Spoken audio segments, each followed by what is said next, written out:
ወመንፈስ ቅዱስ አሐዱ አምላክ በስመ አብ ወወልድ ወመንፈስ ቅዱስ አሐዱ አምላክ በስመ አብ ወወልድ ወመንፈስ ቅዱስ አሐዱ አምላክ። ክቡር መልአከ ምሕረት ቆሞስ አባ ታዬ መጋቤ ምስጢር ጥበቡ የዚህ ደብር ስብከተ ወንጌል ኃላፊ፣ ሊቃውንተ ቤተ ክርስቲያን በየማዕረጋችሁ በዛሬው ዕለት ጋብቻችሁን በሥርዓተ ቤተ ክርስቲያን የፈጸማችሁ እንዲሁም እግዚአብሔር የሚወዳችሁ እግዚአብሔርን የምትወዱ የቤተ ክርስቲያን ልጆች ሁላችሁም እንደምን አደራችሁ? እንደምን ቆያችሁ? እንደምን እስከዚህ ሰዓት ደረሳችሁ? ምስጋና የባህሪ ገንዘቡ የሆነ እግዚአብሔር አምላካችን ሁላችንንም ከያለንበት ቦታ በሰላምና በጤና ሰብስቦ በቅድስናው መቅደስ ቅዱስ ስሙን እንድንጠራ ቅዱስ ቃሉን እንድንሰማ በቅዳሴው እንድንባረክ አሁን ደግሞ ዘላለማዊ የሆነውን ወንጌል እንድንሰማ የፈቀደልን አማኑኤል መድኃኔ ዓለም ክብር ምስጋና ለስሙ ይሁን።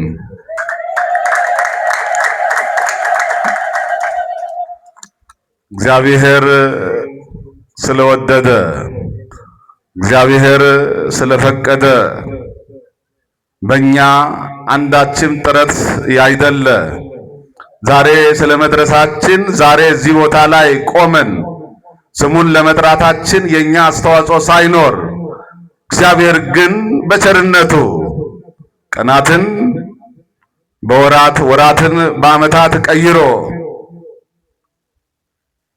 እችን ቀን ደግሞ ስሙን እንድናመሰግን ክብሩን እንድንወርስ የፈቀደልን እግዚአብሔር ነው። ወገኖች ይሄ አምላክ መቼም ቸርነቱ ምሕረቱ ወሰን የለውምና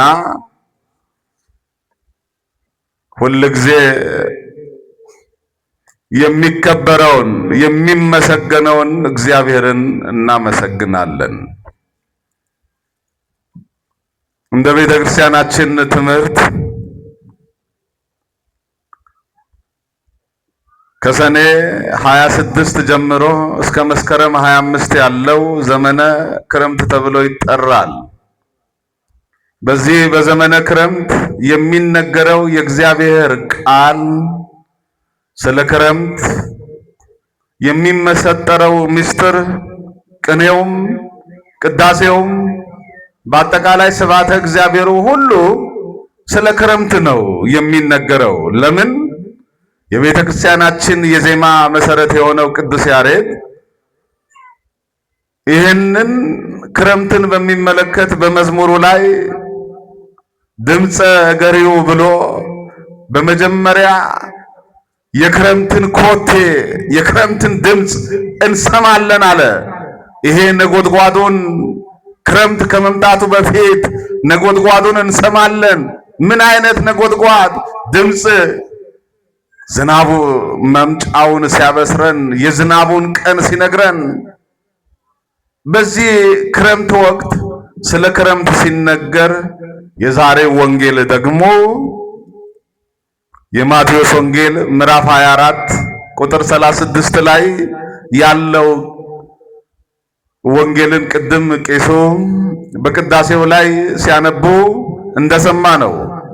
ስለዚያስ ቀንና ስለዚያስ ሰዓት ከአባት በቀር የሚያውቅ የለም፣ የሰማይ መላእክት ቢሆኑ አያውቁም ተብሎ ተጽፏል። ይህን እንደ መግቢያ አንስተን ወደ ትምህርታችን ርዕስ እንገባለን። ስለዚያስ ቀንና ስለዚያስ ሰዓት፣ ያቺ ቀን ያቺ ሰዓት ተብላ የተገለጸችው መድኃኒታችን ኢየሱስ ክርስቶስ ይህንን ዓለም ለማሳለፍ የሚመጣባት ቀን ናት። ይኮናል። ስለዚያች ቀንና ስለዚያች ሰዓት የተባለችው ያቺ ቀን ዕለተ ምጽአት ናት። ዕለተ ምጽአት በክበበ ትስብእት አያችሁ፣ ኢየሱስ ክርስቶስ በክበበ ትስብእት በሥጋ ማርያም ይህንን ዓለም ለማሳለፍ ይመጣል። በዮሐንስ ራእይ ምዕራፍ 1 ቁጥር 8 ላይ እንደተገለጸው የወጉትም ሁሉ ያዩታል፣ የምድር ወገኖች ሁሉ ዋይ ዋይ ይላሉ። ስለማን? ስለዚያች ቀን። ከአባት በቀር አለ። አንድ ምስጢር ልንገራችሁ። አባት ተብሎ የተገለጸው አባት ተብሎ የተነገረው እግዚአብሔር አብን ነው። ወልድም ይላል። ወልድ ኢየሱስ ክርስቶስን ነው። ኢየሱስ ክርስቶስ ደግሞ ሥጋ ለብሷል። ከማን? ከድንግል ማርያም። ከሥጋዋ ሥጋ ከነፍሷ ነፍስን ተዋህዶ ሰው ሆኗል። ስለዚህ ወልድ አያውቅም ሳይሆን የለበሰው ሥጋ አላዋቂ ሥጋን ስለለበሰ አያችሁ፣ የሰው ልጅ ወደፊት ሊሆን የሚችለውን ነገር መጻያቱን ወደኋላ ያለፈውን ነገር ኃላፊያቱን አያውቅም። ይህንን የሚያውቀው የእግዚአብሔር መንፈስ ብቻ ነው። ወልድ አያውቅም ተብሎ ሲነገር በለበሰው ሥጋ የማያውቅ ሥጋ መልበሱን ለማጠየቅ እንደሆነ ሊቃውንቱ ያስተምራሉ። ስለዚህ ግን ምን ይላል? ያችን ቀን አታቁም።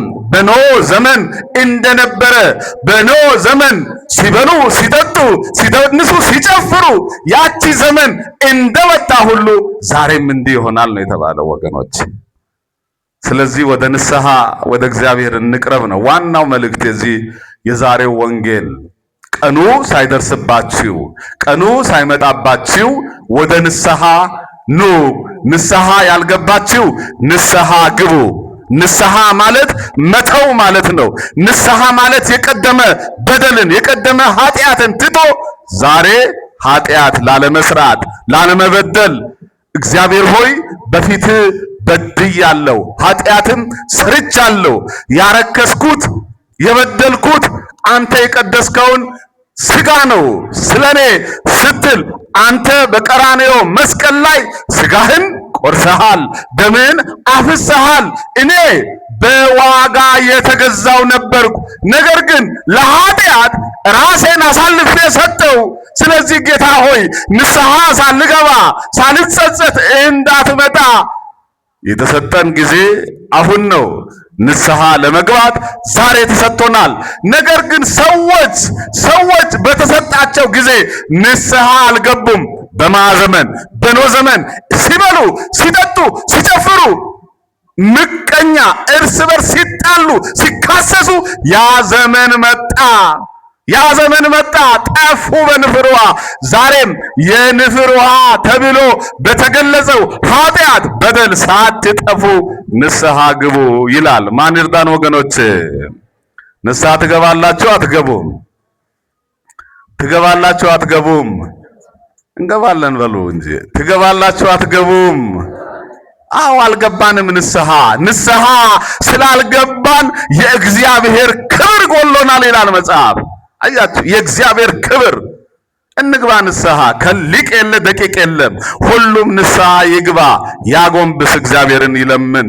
እግዚአብሔር አምላካችን ለሁላችንም ሰሚ ጆሮ፣ አስተዋይ ልቦና ያድለን ይስጠን። አሜን በሉ። እግዚአብሔር ከሁላችን ጋር ይሁን። ስለዚህ ሰው እናቱና አባቱን ይተዋል፣ ከሚስቱም ጋር ይተባበራል፣ ሁለቱም አንድ ሥጋ ይሆናሉ። ይህ ምስጢር ታላቅ ነው። እኔ ግን ይህን ስለ ክርስቶስና ስለ ቤተ ክርስቲያን እላለሁ። ኤፌሶን ምዕራፍ 5 ቁጥር 31 ላይ ይህ ቃል የሚያስረዳን ስለ ቅዱስ ጋብቻ ነው። ሰው እናትና አባቱን ይተዋል ነው ያለው። እናትና አባትን ልጆችን ኮትኩተው በመውለድ አያችሁ፣ ልጆችን ወልደው ያሳድጋሉ። እናትና አባት ኮትኩተው በስነ ምግባር አንጸው አስተምረው ያሳድጋሉ። እስከ የት ድረስ? እስከ ጋብቻ ዕድሜ ድረስ። ልብ አድርጉት፣ በደንብ ተከታተሉ። አሁን ትዳር ውስጥ ትልቅ ችግር የሆነው እናትና አባት በትዳር ውስጥ ጣልቃ እየገቡ ሲያማክሩ ሲመክሩ ባልና ሚስትን ትዳርን የመጀመሪያው አፍራሽ እናትና አባት ናቸው። ልብ አድርጎ እውነት ሐሰት? እውነት ነው።